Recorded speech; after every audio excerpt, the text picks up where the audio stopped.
Assalamu alaikum dear students. Today our topic is variation of g with altitude means height. तो g की value height के साथ कैसे change होती है या क्या वैल्यू होगी eight any height from the surface of earth. तो द वैल्यू जैसा इस फिगर में दिखाया गया है, ये अर्थ है, ये इसका रेडियस ऑफ अर्थ है, ये एट सम हाइट हमने कोई चीज़ कंसिडर की है, इस h की एक फिक्स्ड वैल्यू है। The value of g at given place depends on the distance from the centre of earth. g की वैल्यू इस जगह at any height depends on centre of earth. Centre of earth से वो body कितने दूर है। हम तो सरफेस ऑफ अर्थ पे हैं, तो यहाँ g की वैल्यू 9.8 मीटर पर सेकेंड स्क्वायर। अब हम इस हाइट पे कैलकुलेट करेंगे कि इस हाइट पे g की वैल्यू पे क्या असर पड़ता है, क्या फ़र्क पड़ता है। Greater the distance from the centre of earth smaller will be the value of G. जितना इस सेंटर से आप दूर होते जाएंगे उतना जी की वैल्यू कम होती जाएगी। मींस डिस्टेंस ज़्यादा किया, डिस्टेंस इंक्रीज़ किया तो जी का वैल्यू स्मॉल हो गया। Equation 5.3 shows that the value of g varies inversely as the square of distance. Equation 5.3 मैंने इधर साइड पे लिखी है। ये जी की वैल्यू जब हम कैलकुलेट करेंगे इस इक्वेशन, ये तो 5.3 इक्वेशन जो थी उसमें हमने मास ऑफ अर्थ कैलकुलेट किया था। इसी इक्वेशन की मदद से हम आगे चल के वेरिएशन ऑफ जी या जी की वैल्यू कैलकुलेट करेंगे कि हाइट पे इसके साथ क्या असर पड़ता है।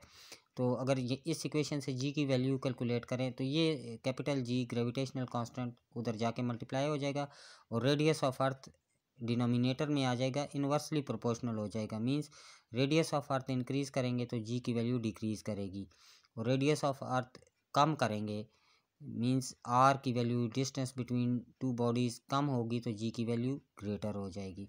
अगर कोई चीज़ नज़दीक आए तो जी का वैल्यू ज़्यादा हो जाएगी बिकॉज डिस्टेंस कम होता जा रहा है। लेकिन अभी हम हाइट पे मालूम करेंगे, हाइट पे फाइंड करेंगे तो डिस्टेंस ज़्यादा कर रहे हैं तो जी की वैल्यू ऑटोमेटिकली 9.8 से कम आएगी। एट दिस सरफेस ये वैल्यू आती है 9.8। तो let G H be the value of acceleration due to gravity at a height H. मतलब किसी एच पे हमने जी एच मीन्स के gravity at any height from the surface of the earth. We can modify equation 5.4 ये equation थी G equal to G M E divided by R E square.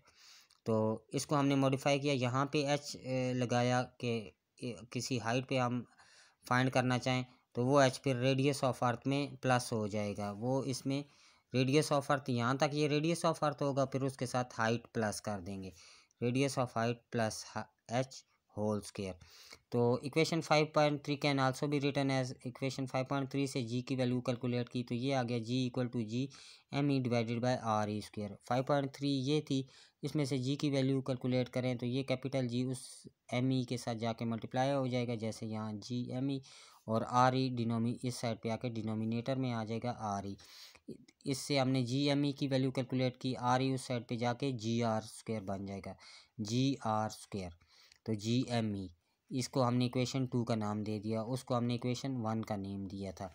तो putting 2 in 1 ये जी M ई, ये numerator में जी M ई है, इस जगह पे हमने ये जी आर ई स्क्वायर पुट कर दिया। तो ये जब यहाँ पे पुट करेंगे तो ये आ जाएगा g h equal to g R E square divided by R E plus H whole square. At any height हम वैल्यूज़ डालेंगे जी आर ई की और R E plus h, means h मालूम होना चाहिए, आर ई और जी की value तो हमने ऑलरेडी फाइंड की हुई है।